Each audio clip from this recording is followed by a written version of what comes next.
नमस्कार दोस्तों, मैं विमलेश गौतम और आप देखें ट्रिपल बी ओवरसीज। दोस्तों, बड़ी खुशी की बात है कि हमारी ग्रुप ऑफ कंपनीज ने 13 साल पूरे कर लिए हैं।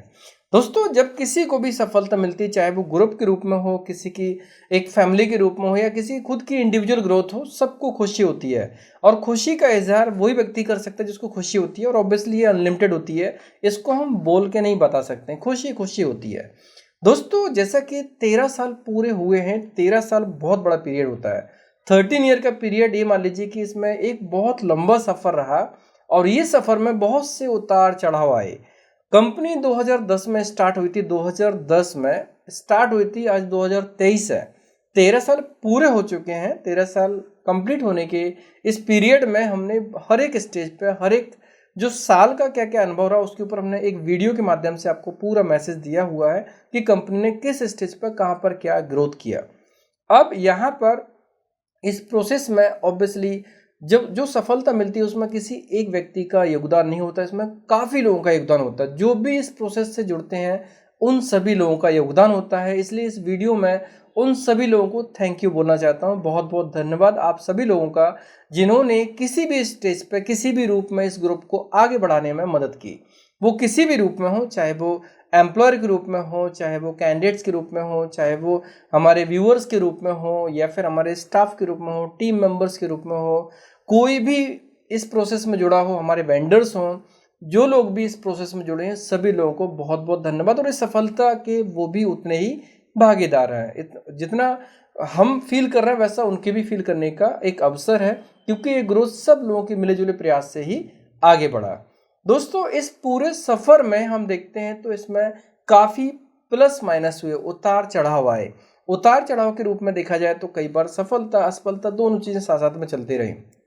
कई बार खास तौर से शुरुआती दौर पर देखा जाए तो शुरुआती दौर में बहुत सारी चीज़ें ऐसी हैं जो हमें लर्निंग फेज पर आई, जिसमें बहुत सारी चीज़ों को हमने सीखा।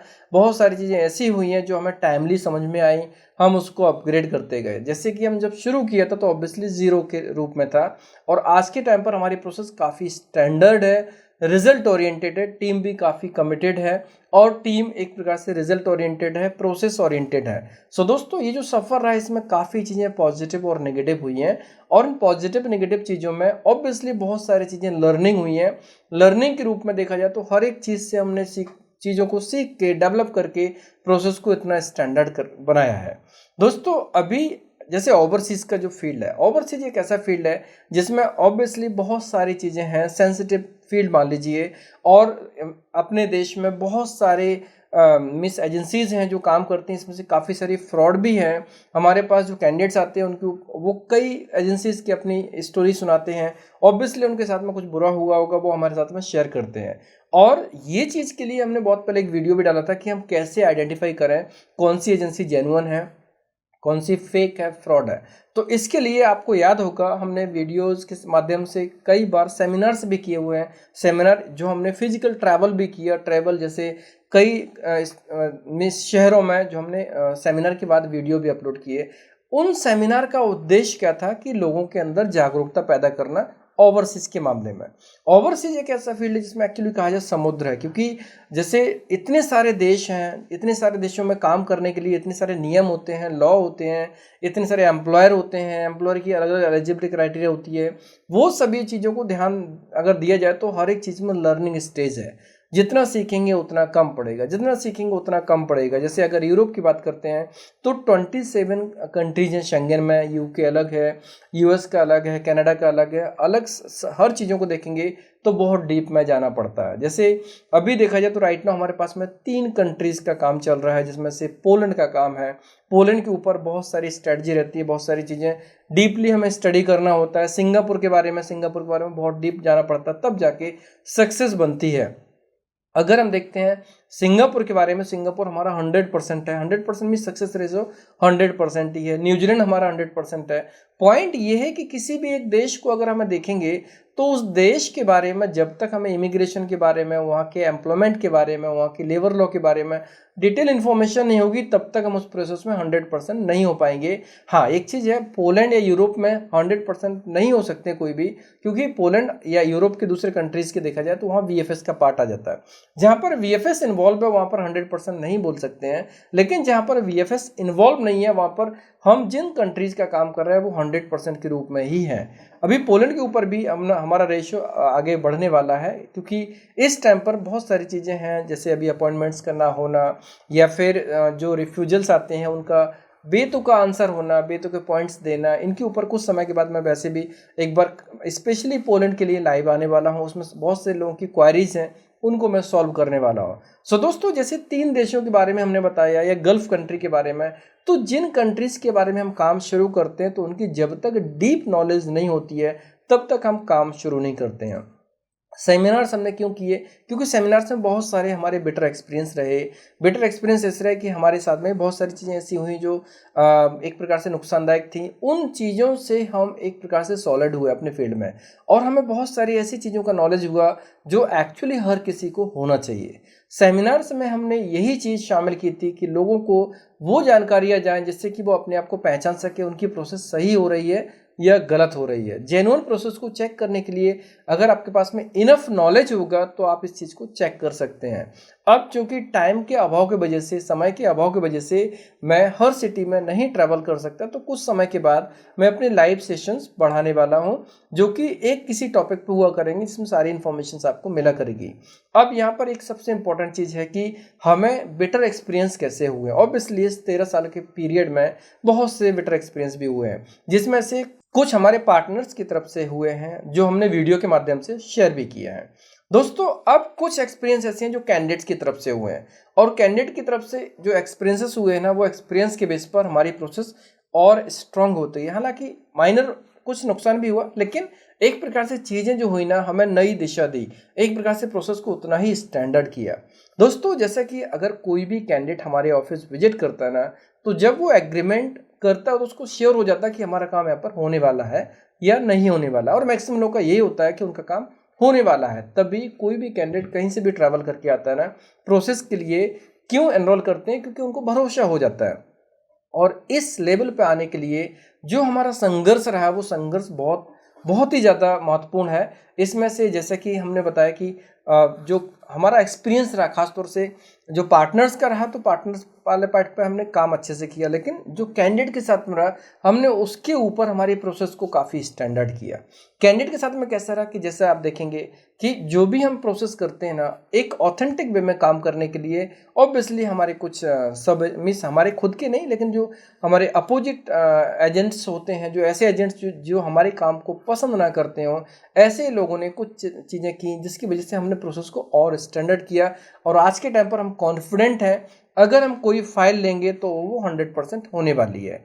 अब यहाँ पर कैंडिडेट की तरफ से डायरेक्टली क्या क्या रहा कि जो हमने वीडियो में भी अनाउंस किया था, फाइनेंशियल लेवल पे जैसे मैंने पहले बताया कि 2022 स्टार्टिंग तक 18 लोगों की तरफ से मेरा 6 लाख का नुकसान हुआ था। वो कैसे हुआ था नुकसान कि उसमें कैंडिडेट्स को हमने एक प्रकार से थोड़े दया भावना से, एक इंसानियत के नाते उनको जाने दिया कि चलो बाद में आप सैलरी से दे देना, कुछ समय के बाद में दे देना।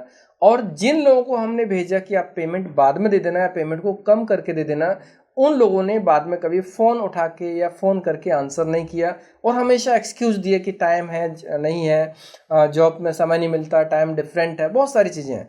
तो जब ये 2022 से पहले की बात है कि इसमें हमें 18 लोगों का नुकसान हो चुका, 18 लोगों से 6 लाख का नुकसान हुआ था। लेकिन अब चूंकि मेरा नेचर है कि मैं लोगों को हमेशा हेल्प करता हूं, मैं एक प्रकार से चाहे जानकारी के बेस पर या मेरे लेवल पर जितना हो सकता है उतना हेल्प करने की कोशिश करता हूं।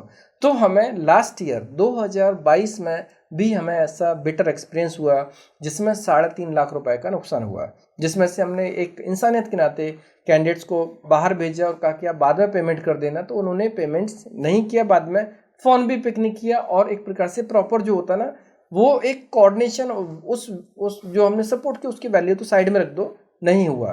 तो आपको याद हो, हमने बहुत पहले ये अनाउंसमेंट किया था कि हम एक लोन फैसिलिटी चालू करने वाले हैं।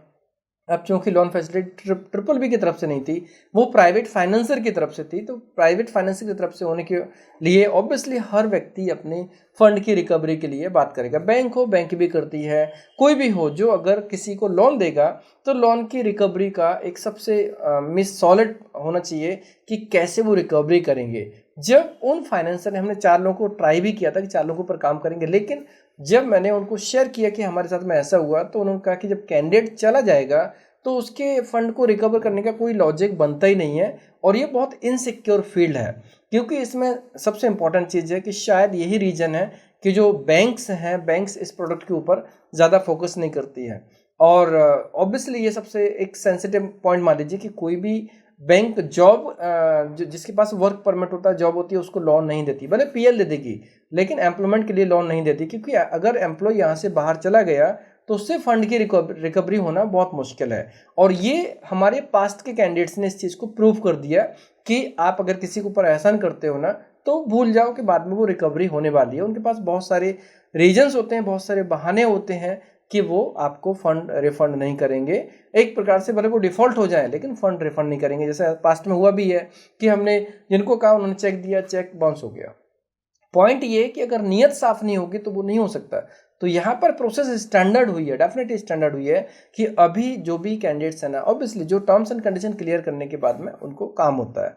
अब जो लोन फैसिलिटी थी उसके लिए यहाँ पर हमें एहसास हो गया कि लोन फैसिलिटी ओवरसीज में प्रैक्टिकल पॉसिबल नहीं है जब तक कैंडिडेट्स ईमानदार ना हो। हमारी इंटेंशन हमेशा रही कि हम कैंडिडेट को सपोर्ट करें, लेकिन राइट कैंडिडेट हो, जो इंटेंशन अच्छी हो, ईमानदार कैंडिडेट्स हो, उनके ऊपर कुछ वर्कआउट किया भी जाए। सब ऐसे लोग नहीं होते, लेकिन जिनके साथ जो हमारे साथ में जो अनुभव हुआ ना, उसके बेस पर ऑब्वियसली हम इस चीज़ को मानेंगे कि ये जो कॉन्सेप्ट है कि एम्प्लॉयमेंट के फिलाई होने के बाद अगर पेमेंट रिकवरी हो जाए मुश्किल है। तो ये वाले पॉइंट पर अब लोन वाले फैसिलिटी के ऊपर अभी हम फिलहाल कोई स्टेप नहीं ले रहे हैं, क्योंकि ये प्रैक्टिकली पॉसिबल नहीं हुआ और उसमें हमें लॉस ही हुआ। तो ये सबसे इंपॉर्टेंट पॉइंट था जो मैं शेयर करना चाहता था, और लर्निंग का पॉइंट था 13 साल के इस पीरियड में। जो इंटेंशन ऐसी थी जिसमें लोगों को हेल्प करना था, और ये सेमिनार्स में मैंने हमेशा मेंशन किया कि ऐसा होने वाला है, लेकिन जो अनुभव सामने रहा वो आपके सामने है। दोस्तों, जैसा कि अभी प्रोसेस के बारे में बात करते हैं, तो प्रोसेस में ऑब्वियसली अभी जैसे जैसे सफलता मिलती जाएगी प्रोसेस और स्टैंडर्ड होता जाएगा। अब प्रोसेस में मैं थोड़ा एक कंपेयर करके बताता हूँ। प्रोसेस जैसे हम अपनी कंपनी को एक विद्यालय, एक स्कूल से कंपेयर करते हैं, ठीक है। जैसे अभी हमारे पास में जो भी चीज़ें हैं, ठीक है, जो कंट्रीज़ के जिन देशों के काम हैं, वर्क ऑर्डर हैं, उनके लिए हम काम करते हैं। अब इसमें से और भी ग्रोथ करने की ज़रूरत है। क्यों? क्योंकि हमारे पास में ऐसे बहुत सारे कैंडिडेट्स होते हैं जो उन क्राइटेरिया में नहीं आते हैं, लेकिन उनको बाहर जाना है। जैसे सपोज कि जी हमें कई बार वीडियो में बोलना पड़ता है कि यूपी, बिहार, बंगाल के लोग सिंगापुर के लिए अप्लाई नहीं कर सकते। अब सिंगापुर के लिए अप्लाई नहीं कर सकते हैं, उनका न्यूजीलैंड का बजट नहीं है, और पोलैंड या शेंगन कंट्री में रिस्क फैक्टर ज़्यादा होता है। तो यहाँ पर वो क्या करें, उनके लिए क्या हो, इसके लिए हम ऑब्वियसली हम लोग भी प्रयासरत हैं। क्योंकि यूपी, बिहार, बंगाल ये ऐसे स्टेट जहाँ कुछ देशों में बैन है, उनके लिए कुछ ना कुछ हमारे पास में होना चाहिए। तो ऑब्वियसली हमें क्लाइंट रीच उतनी ही बढ़ानी पड़ती है, जो कि आपको आने वाले टाइम पर इसका मिस रिजल्ट दिखेगा कि जो अभी हमारे पास में 3 कंट्रीज़ का काम है, आने वाले टाइम पर ये 4 होगा, 5 होगा, 10 होगा, 15 होगा, 20 होगा, ये बढ़ता जाएगा। और ये कब होगा? जब मैं अपना टाइम उस पर ज़्यादा कंज्यूम करूँगा, खर्च करूँगा, R&D के ऊपर, ट्रैवलिंग के ऊपर, क्लाइंट मीटिंग के ऊपर। तो यहाँ पर हमने 1 जनवरी 2023 से प्रोसेस को बिल्कुल इस एक स्टैंडर्ड लेवल पर कर दिया, जो कि हमने वीडियो के माध्यम से भी आपको शेयर किया था कि अभी सब कुछ डिपार्टमेंट के बेस पर है। और यहाँ पर ऐसा नहीं कि मैं प्रोसेस से हट गया हूँ, बिल्कुल नहीं, मैं प्रोसेस में ही हूँ। प्रोसेस का जो स्ट्रक्चर है वो इस प्रकार से आप देख सकते हैं, चार्ट जो बना हुआ है ना, इसमें पूरी इन्फॉर्मेशन है कि कैसे कैसे कौन सा पर्सन कौन से काम के लिए एक प्रकार से जो रिस्पॉन्सिबल है। अभी जैसे देखा जाए तो मैं मैनेजमेंट लेवल की चीज़ों पर काम करता हूँ, लेकिन कैंडिडेट से हमेशा टच में हूँ। कोई भी कैंडिडेट अगर किसी भी प्रोसेस में, अगर प्रोसेस से मैं उनको कहीं पर भी ऐसा फील होता कि उनको प्रॉपर नहीं हो रहा है, तो हमें कांटेक्ट कर सकते हैं। मैं हमेशा उसके रीच में रहूँगा। दोस्तों, सबसे इंपॉर्टेंट चीज़ है कि एक बार अपने लेवल पे चीज़ें बहुत अच्छे से करें। अभी यहाँ पर जैसे मान लीजिए मैं कंपेयर स्कूल से क्यों कर रहा हूँ, मैं एक स्कूल है, स्कूल में एक प्रिंसिपल है। प्रिंसिपल हमेशा चाहेगा कि उसके स्टूडेंट ग्रो करेंगे, रिजल्ट अच्छा आएगा तो ऑब्वियसली स्कूल का नाम आगे जाने वाला है, ठीक है। अगर उनका परसेंटेज बढ़ेगा तो अगले साल के एडमिशन्स बढ़ने वाले हैं, बहुत सारी चीज़ें हैं। लेकिन हर छोटी छोटी बात के लिए प्रिंसिपल्स के पास नहीं जा सकते हैं, उसमें टीचर ही उनकी हेल्प करेंगे। अगर सब्जेक्ट से संबंधित कोई चीज़ है, कोई किसी लेसन के बारे में है, एग्जाम के बारे में, कोई भी चीज़ के बारे में, तो उनकी क्वेरी को हमेशा प्रिंसिपल सॉल्व नहीं करेगा, टीचर सॉल्व करेंगे। लेकिन अगर कुछ बड़ी चीज़ें इंपॉर्टेंट है, जहाँ पर ज़रूरी है, वहाँ पर डेफिनेटली प्रिंसिपल से मिल सकते हैं। इन द सेम वे कोई भी कैंडिडेट प्रोसेस में प्रोसेस के अंदर जो भी चीज़ है वो टीम उनको हेल्प करेगी। अगर टीम हेल्प ना करे तो 100% वो हमारे पास कभी भी आ सकते हैं। मैं हमेशा उनके लिए उपलब्ध हूँ, हमेशा किसी भी स्टेज पर वो आएंगे उनको उनका वेलकम रहेगा। और वो हमारे ईमेल पर मेंशन कर सकते हैं कोई भी चीज़ है, जैसे खासतौर से कोई अगर बोले कि रिस्पांस नहीं आता है। और अभी जैसे आपको पता होगा कि हमारी प्रोसेस में एग्रीमेंट सबसे इंपॉर्टेंट होता है। एग्रीमेंट एक ऐसा होता है जो दोनों पार्टी के लिए बहुत स्ट्रांग होता है। हम कोई भी टर्म्स एंड कंडीशंस डालते हैं ना, ये प्रोसेस को ट्रांसपेरेंसी देता है। ट्रांसपेरेंसी मतलब जो होने वाला है वो आपके सामने है, आप पहले दिन ही समझ सकते हो कि आपका प्रोसेस आने वाले टाइम पर कैसा होने वाला है। उसमें हर चीज़ स्टेप बाय स्टेप लिखी होती है, तो ये चीज़ सबसे इंपॉर्टेंट है।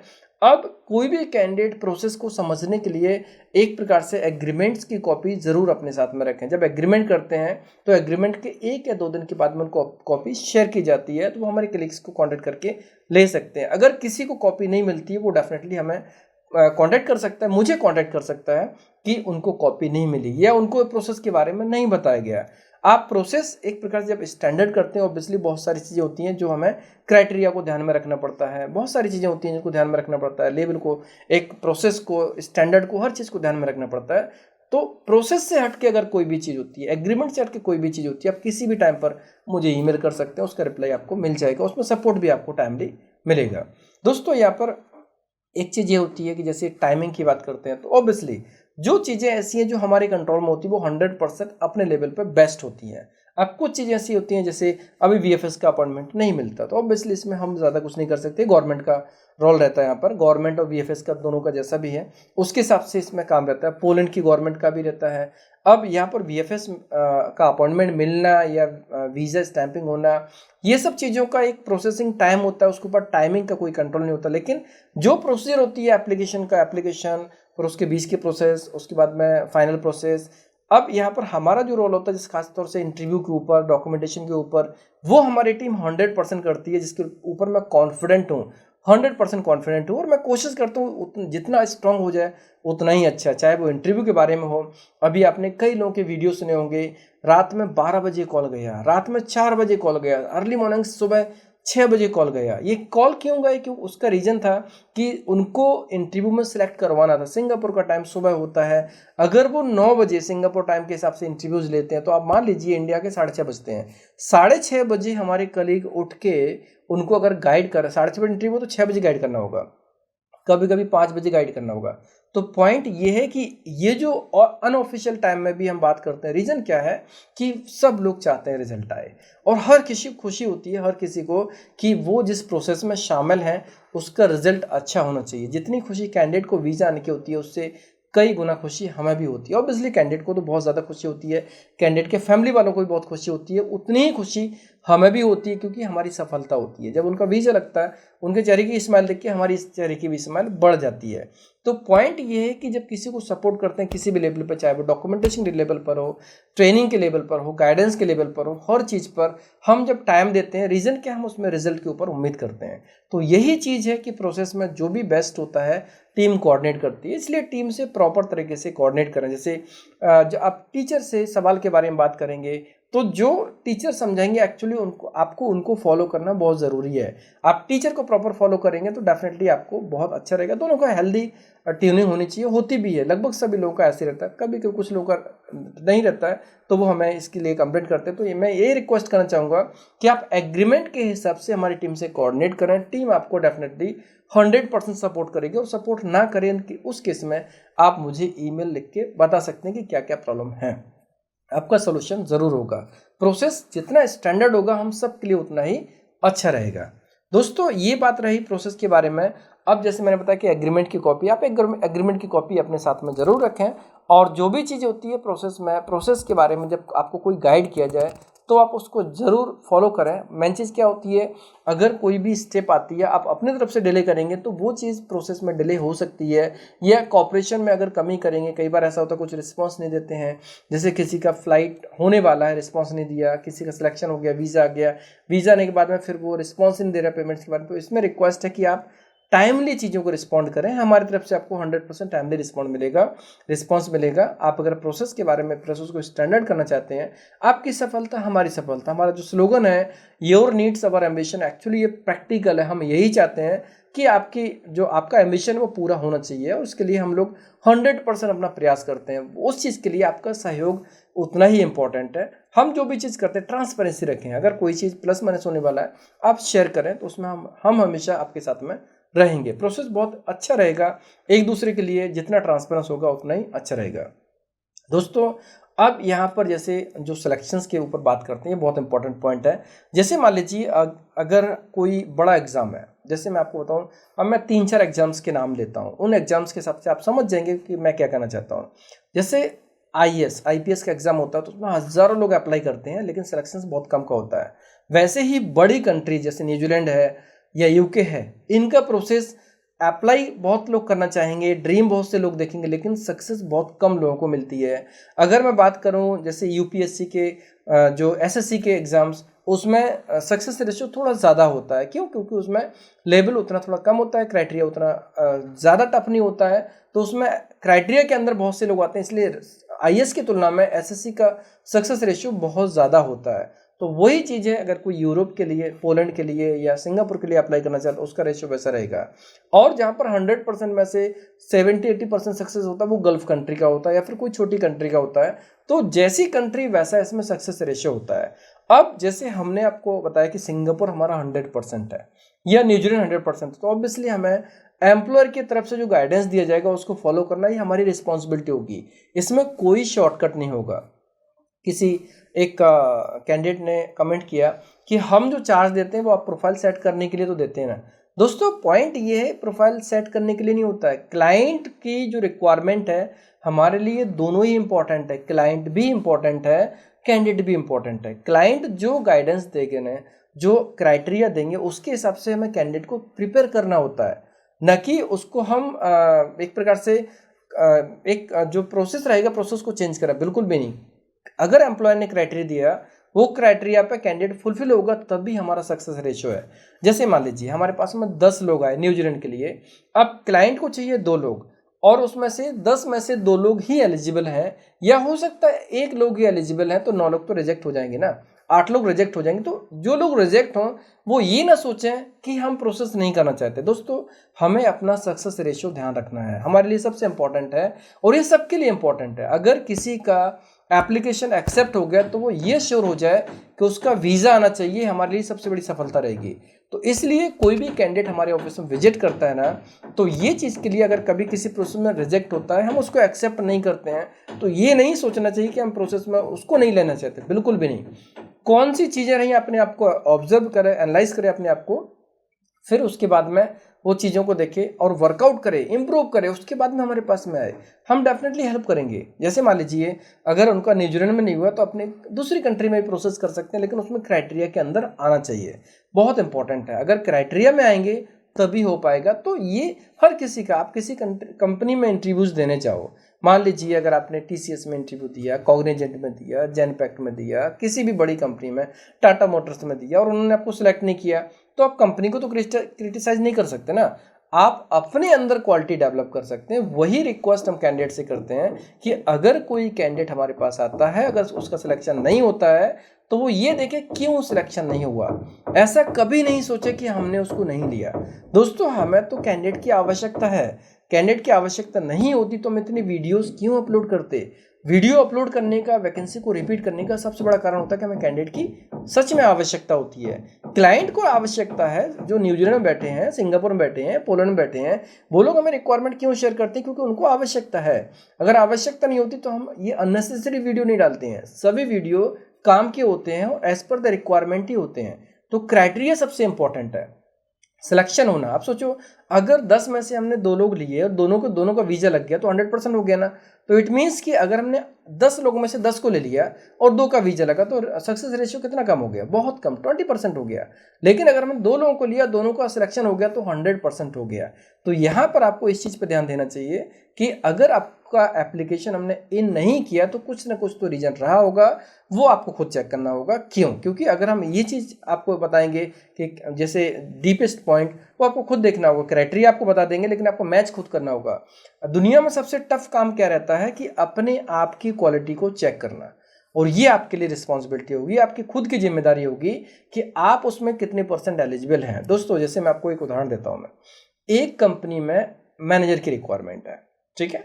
कंपनी ने एडवर्टाइजमेंट निकाला, उसमें से उन्होंने कहा कि हमें एक मैनेजर की रिक्वायरमेंट है। दूसरे दिन वहाँ पर 100 से ज़्यादा लोग अप्लाई करने आ गए, और उन 100 से ज़्यादा एप्लीकेशन में कैसे कैसे लोग थे? ऐसे लोग थे जो सीनियर मैनेजर थे कहीं पे, लेकिन लोकेशंस की वजह से वो लोग अप्लाई करने आए, वो 100% एलिजिबल थे और कहा जाए ओवर क्वालिफाइड भी थे, लेकिन अभी जहाँ पर काम कर रहे वो दूर था और ये कंपनी की लोकेशन उनके पास में थी, इसलिए वो सीनियर मैनेजर के बजाय मैनेजर की पोजीशंस पे आने को रेडी थे। दूसरे वो लोग थे जो किसी कंपनी में मैनेजर हैं लेकिन सैलरी हाइक की वजह से मैनेजर के लिए अप्लाई करना चाहते हैं, वो लोग भी इसमें थे। ऐसे भी कुछ लोग थे जो किसी कंपनी में असिस्टेंट मैनेजर हैं लेकिन प्रमोशन के चक्कर में कि उनको मैनेजर की पोजीशन मिल जाए, वो भी इसमें अप्लाई कर रहे थे।